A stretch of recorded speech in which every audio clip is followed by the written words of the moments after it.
messieurs les conseillers communaux de tout le canton, nous voulons un nouvel élan pour le canton. La plaidoirie de mettre au clair. Madame la Présidente, Madame la future Cour d'assises, Mesdames, Messieurs les jurés, Mesdames, Messieurs les avocats du haut, les avocats du bas,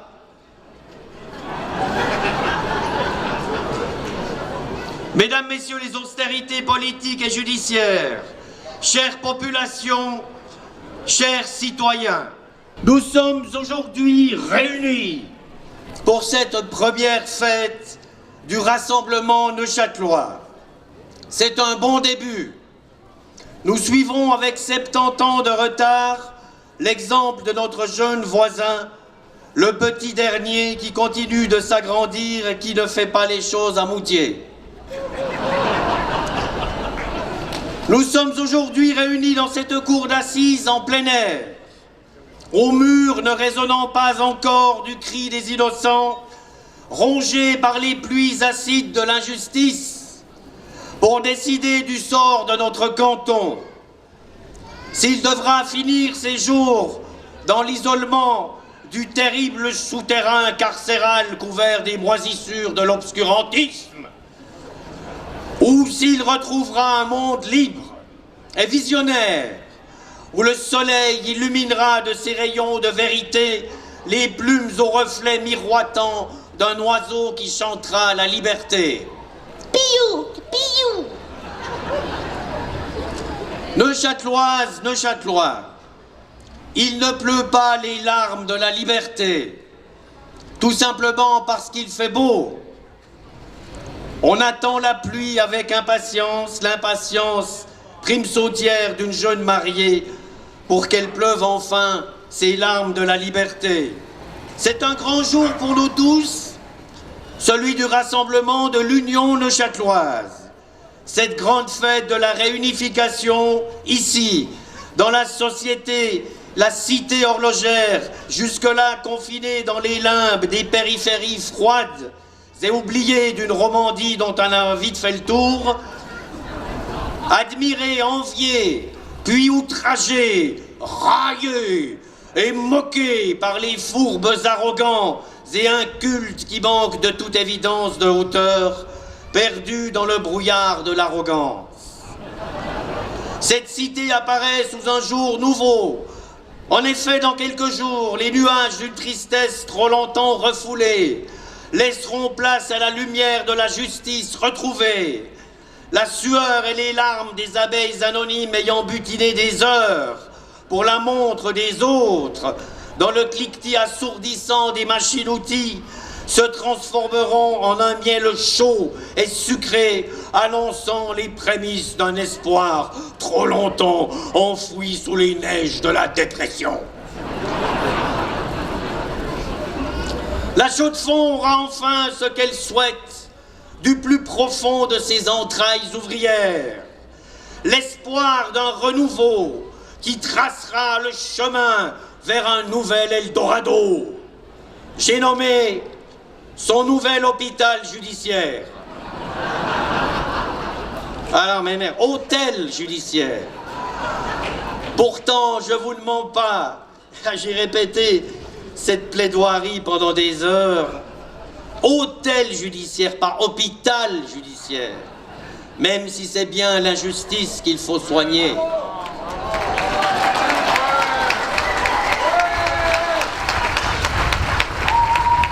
Et c'est donc ici, dans ce haut lieu historique, où tant de trains sont passés dans la moiteur de la nuit aux senteurs d'huile de coude.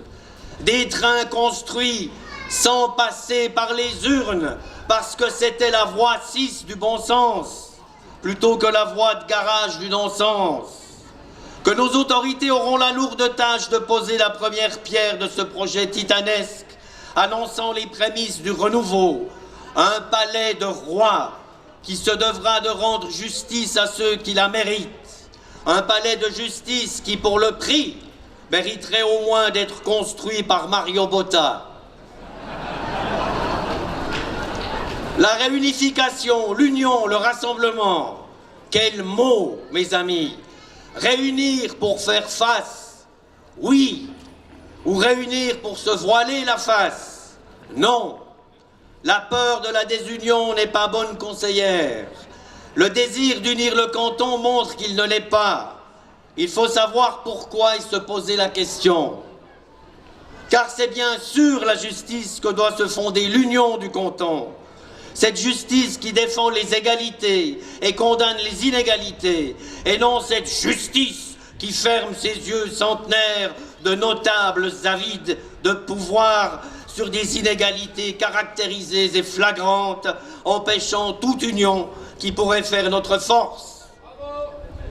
Ce n'est pas l'union qui doit créer la justice, mais c'est la justice qui doit créer l'union. Je vous remercie. Et quand on coupe trop d'union, on a les yeux qui coulent, qui piquent, et on se les frotte et on ne voit plus rien. Et quand on ne voit plus rien, on ne peut être visionnaire. On ne peut pas unir un canton en mettant ses habitants les uns contre les autres. On réunit un canton en faisant disparaître les inégalités, pas en faisant une soupe à l'union. En 1848, Madame Lebas et Monsieur Delachaux se sont unis pour le meilleur et contre le pire, à moins que ce soit le contraire. Unis par les liens républicains et sacrés du mariage, sous la communauté de biens, un mariage de raison sans véritable passion. Puis gentiment, Monsieur Delachaux, ayant de grands besoins, vit sa compagne souffrir de plus en plus de migraines. Se détournant de lui, Madame Lebas, qui ne montait plus, Monsieur Delachaux, en ayant marre de descendre pour la monter, s'installa dans sa chambre de bonne, laissant Madame Lebas profiter du bas. Gentiment, ils firent chambre séparée, se prenant le chou pour des peccadilles orgueilleuses. Madame Lebas foutant le camp avec les Stanway du conservatoire, l'école d'ingénieurs et le spa, laissant à Monsieur Delachaux son congélateur, très important dans une région prise sous les glaces de l'immobilisme, réussissant à sauver de justesse sa trousse de premier secours. Elle lui demanda une pension qu'il a de plus en plus de peine à payer. Vont-ils rester ensemble sous le même toit? Elle dans son 350 mètres carrés avec piscine, et lui sous les toits, sous son Velux couvert de neige? Réponse à cette question dans la saison 2 qui sortira sur vos écrans à partir du 24 septembre. Au 19e siècle, on a trouvé des solutions géniales à des problèmes qui existaient. Au 20e siècle, on a trouvé des solutions à des problèmes qu'on a inventés qui n'existaient pas. Au 21e siècle, on ne trouve aucune solution aux problèmes qui existent. Pourquoi? S'il y a une question neuchâteloise, il est grand temps de se la poser. Quand on n'a pas de problème et de l'argent, on ne pose pas de questions. Et la question ne se pose pas de savoir pourquoi il n'y a pas de problème et d'argent. Or, si on ne se pose pas de questions, c'est qu'il y a un problème.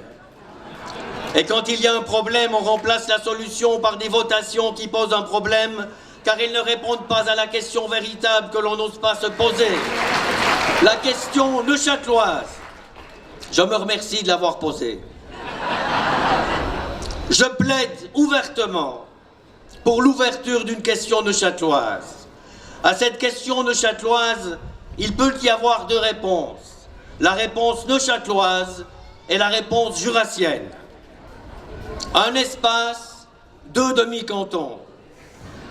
Demi-cantons qui, je vous le rappelle, existent de toute façon depuis tellement longtemps, cachés sous les oripeaux de la vanité. Le canton du Jura neuchâtelois, ici présent, et le canton de Neuchâtel, ici, mais un peu moins présent. Ou alors Neuchâtel-Ville, ou Neuchâtel-Montagne, pourquoi pas. Messieurs, dames, s'il vous plaît, je vous en prie, calmez-vous.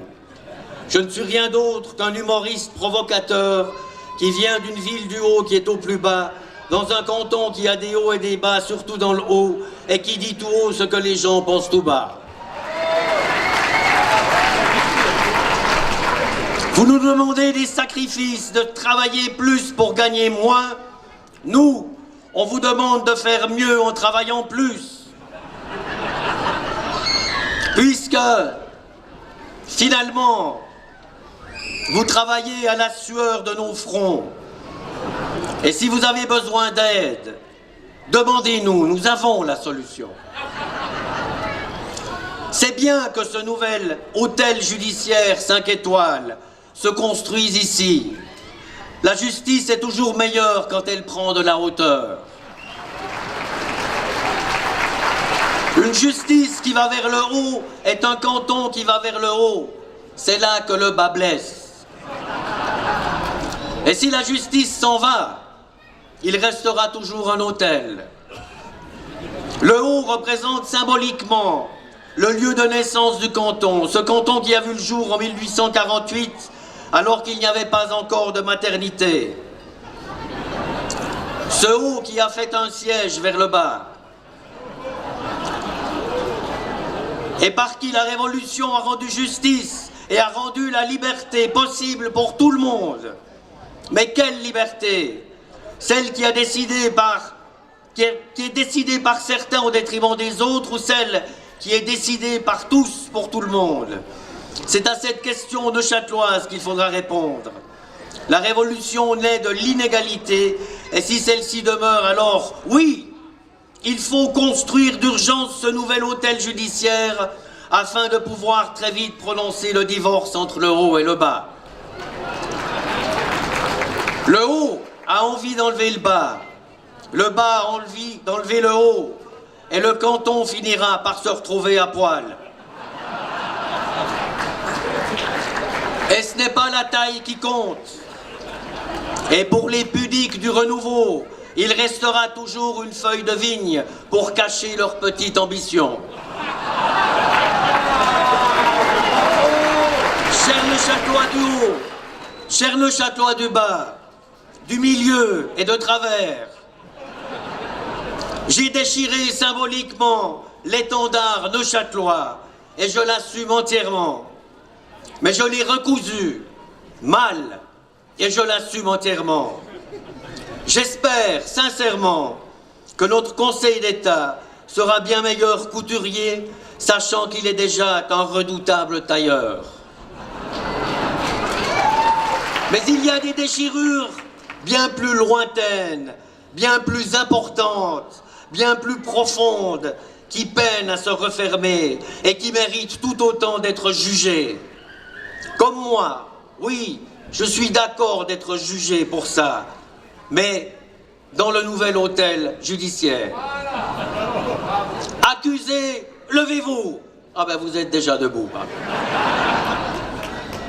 Messieurs, dames les jurés, Madame la Présidente, Madame la Cour d'assises, vous avez devant vous un canton qui n'a pas toujours réfuté ses actes et à qui il ne manque qu'un aveu.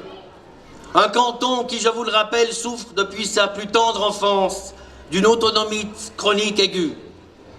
Pour lui, vous allez décider du régime carcéral ou du régime minceur de la clairvoyance.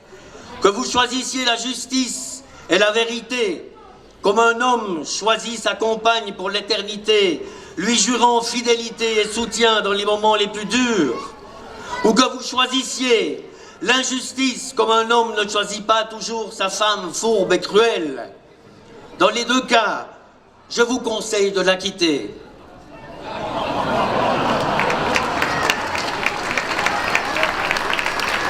J'en ai terminé, Madame la Présidente. Bon vent à tous.